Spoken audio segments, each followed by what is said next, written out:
l'architecte travaille dans un quartier de Saint-Maur. Et chaque quartier a sa spécificité, sa centralité, son ambiance et ses habitants. Et là, en l'occurrence, toute notre démarche a été de bien comprendre le quartier Champignol pour s'en imprégner et proposer ce projet.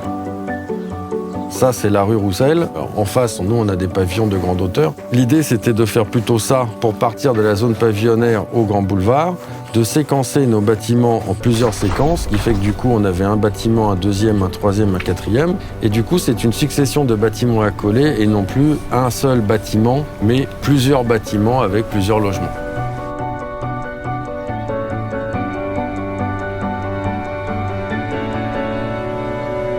Saint-Maur était une presqu'île avec des ponts d'accès. En fait, notre résidence, elle est un peu faite dans cet esprit-là, en forme d'allégorie, où vous avez un axe principal qui permet de rentrer à travers un porche majestueux dans le jardin.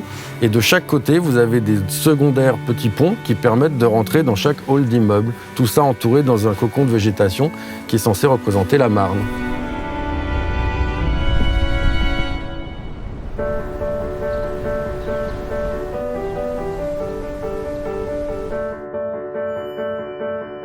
Lorsque j'étudie ce type de projet, je m'inspire, je m'imprègne du lieu, des abords, de l'architecture du bâtiment et des espaces extérieurs paysagers.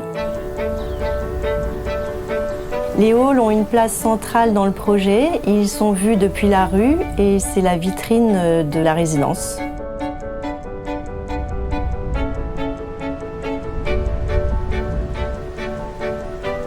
Et on a développé toute cette thématique des bords de Marne à travers nos espaces verts. Cette envie de végétaliser, on le retrouve dans les jardins privatifs, dans les squares de la commune.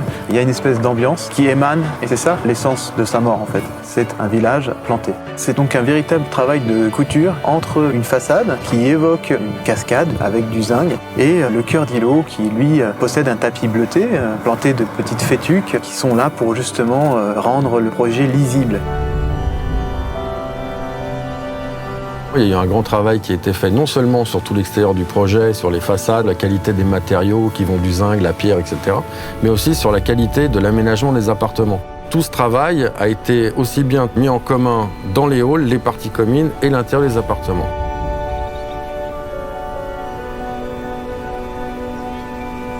Pour résumer le projet, je dirais qu'il est harmonieux, évocateur et généreux.